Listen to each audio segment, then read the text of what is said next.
जय हिंद जोहार। तो इस वीडियो में हम बात करेंगे झारखंड वृद्धा पेंशन योजना के तहत आवेदन कैसे करेंगे और ये फॉर्म आपको कहां से मिलेगा।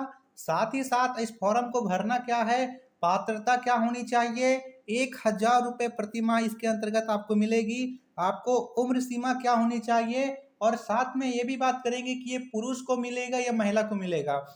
जिस प्रकार मुख्यमंत्री मैया सम्मान योजना केवल और केवल महिलाओं को दिया जाता है, उस तरह की यह योजना नहीं है।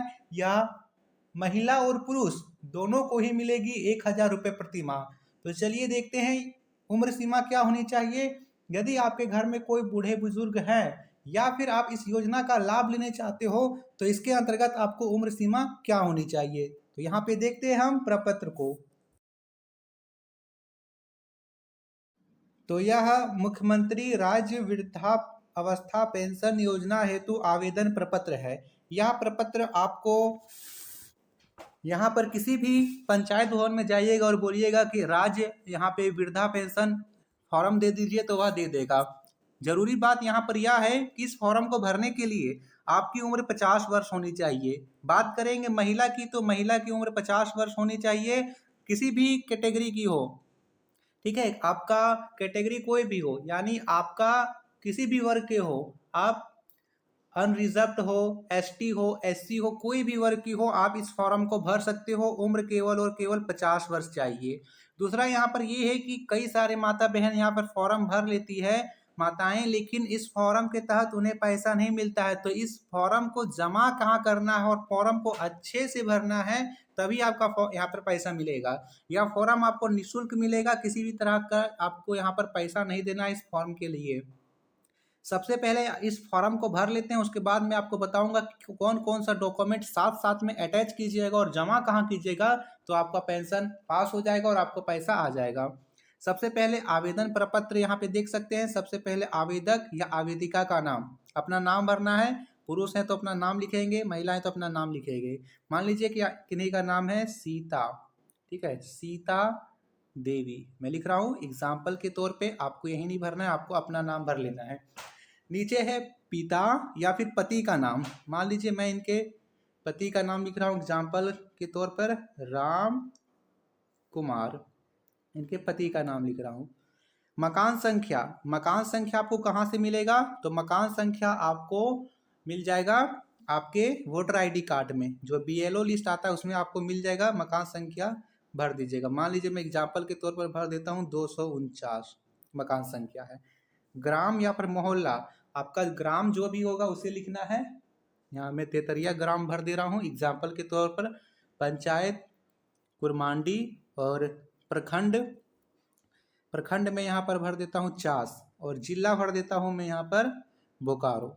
ठीक है, इतना आपको भर देना है। अपना अपना प्रखंड, गांव, पंचायत भरिएगा। फिर यहाँ पर नीचे है चौथे नंबर पर मतदाता पहचान पत्र।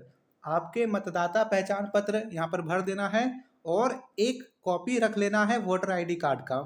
कौन कौन सा डॉक्यूमेंट्स लग रहा है ये भी देखते चलेंगे। पहला तो मतदाता पहचान पत्र है, यानी वोटर आईडी कार्ड का जेरोक्स भी लगेगा। नंबर लिख देना है FVX, इस प्रकार का कुछ होता है, आप भर दीजिएगा। पांचवें नंबर पर है आधार संख्या। आधार संख्या जो कि 12 नंबर का होता है, 12 डिजिट का होता है, वो आपको भर देना है यहाँ पर आधार संख्या में। तो यहाँ पर वोटर आईडी कार्ड का जेरोक्स लगेगा, आधार कार्ड का जेरोक्स लगेगा। छठे नंबर पर है बैंक खाता।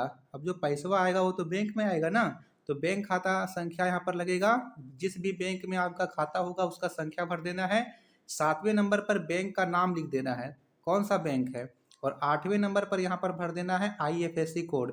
ये जो 5 या 4, 5, 6, 7 जो कॉलम है एकदम ध्यान से रख कर भरिएगा, आहिस्ते भरिएगा, धीरे धीरे भरिएगा, ताकि इसमें कोई गलती होगा तो पैसा फंस जाएगा, पैसा रुक जाएगा, पास होने पर भी पैसा नहीं आएगा।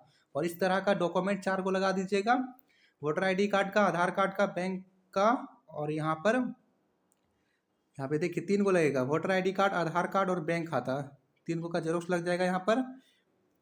अगले यहाँ पे लिख रखा है 9वें नंबर पर कोटि कौन सी है, यानी आपका वर्ग कौन सा है। सामान्य, यानी कि यहाँ पर पंडित हो गया, राजपूत हो गया, सामान्य वर्ग आते हैं, इनको अनुसूचित जाति भी यहाँ पे सामान्य वर्ग बोलते हैं। अनुसूचित जाति है, अनुसूचित जनजाति है, अन्य पिछड़ा वर्ग है, यहाँ पे लिखना है। आयु कितना वर्ग है? आयु तो सबका 50 वर्ग प्लस ही होगा, तभी फॉर्म को भर पाओगे। 50 प्लस होना चाहिए तभी फॉर्म को भर पाओगे। और यदि पुरुष हैं तो पुरुष का जो वृद्धावस्था पेंशन होना चाहिए वो 60 प्लस होना चाहिए, तभी आप इसका तहत लाभ ले पाओगे। महिला का 50, पुरुष का 60। आवेदक का पहचान चिन्ह कहीं पर कटा फटा होगा, जैसे हाथ कटा हुआ, हाथ में हल्का सा चोट है, कटा हुआ है, वही लिख देना निशान।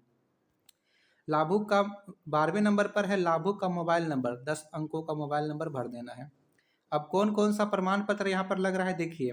पहला, आयु प्रमाण पत्र संबंधी दस्तावेज की स्व अभिप्रमाणित छाया प्रति। आयु किससे प्रमाणित होगा? आधार कार्ड से, तो आपको यहाँ पर टिक लगा देना है, एक जेरोक्स पीछे अटैच कर देना है। दूसरे नंबर पर है आधार कार्ड की स्व अभिप्रमाणित छाया प्रति अथवा आधार कार्ड नहीं होने पर इस आशय में स्व घोषणा पत्र। देखिए, स्व अभिप्रमाणित इसलिए क्या हो रहा है? स्व अभिप्रमाणित का अर्थ होता है कि जो भी डॉक्यूमेंट आप दे रहे हो उसके नीचे सिग्नेचर कर लीजिए। मान लीजिए कि आपका आधार कार्ड का जेरोक्स है तो इसके नीचे अपना यहाँ पर साइन कर दिए, ये हो गया स्व अभिप्रमाणित। ठीक है, तो पहले तो यहाँ पे आधार कार्ड दोनों दे रहे हैं, दोनों में टिक लगाएंगे। 18 वर्ष से अधिक आयु के आवेदक की मतदाता पहचान पत्र की स्व अभिप्रमाणित छाया प्रति, वोटर ID कार्ड का जेरोक्स लगेगा, मैंने पहले बताया, टिक लगा दीजिएगा। बैंक खाता का पासबुक की स्व अभिप्रमाणित छाया प्रति, बैंक खाता पासबुक का नीचे जेरोक्स करा के नीचे साइन कर लीजिएगा, अटैच कर दीजिएगा, है ना। 1 2 3 4 को हुआ। पांचवा है कि अनुसूचित जनजाति यानी ST कैटेगरी से हैं या फिर अनुसूचित जाति SC कैटेगरी से हैं तो वर्ग के 50 से 59 वर्ग के आवेदक पुरुष का जाति प्रमाण पत्र, हाँ यहाँ पे पुरुष के लिए छूट दे दिया गया है।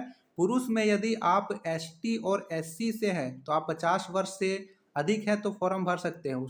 60 वर्ष वाला उसको लगेगा जो ST SC नहीं है। यदि आप ST SC कैटेगरी से हैं और आपका यहाँ पर 50 वर्ष से आप इसके अंतर्गत फॉर्म भरना चाहते हैं तो आपको यहाँ पर अपना जाति प्रमाण पत्र दिखाना होगा। और छठा नंबर पर है पात्रता संबंधी स्व घोषणा पत्र। स्व घोषणा पत्र नीचे है, मैं बता देता हूँ कौन सा है।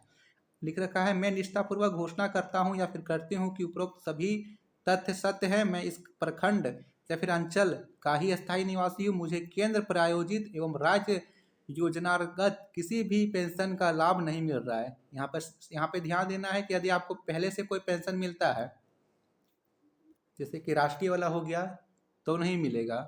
साफ तौर पर लिख रखा है कोई भी पेंशन नहीं होना चाहिए, मिलना नहीं चाहिए। तिथि भर दीजिएगा, यहाँ पर अपना अंगूठा या फिर साइन कर दीजिएगा। ये अंगूठा लगाते हैं तो किसी को बोलिएगा कि यहाँ पर करके आपका नाम लिख दे। चलिए, ये हो गया। ये पावती रसीद आपको कहाँ पर मिलेगा?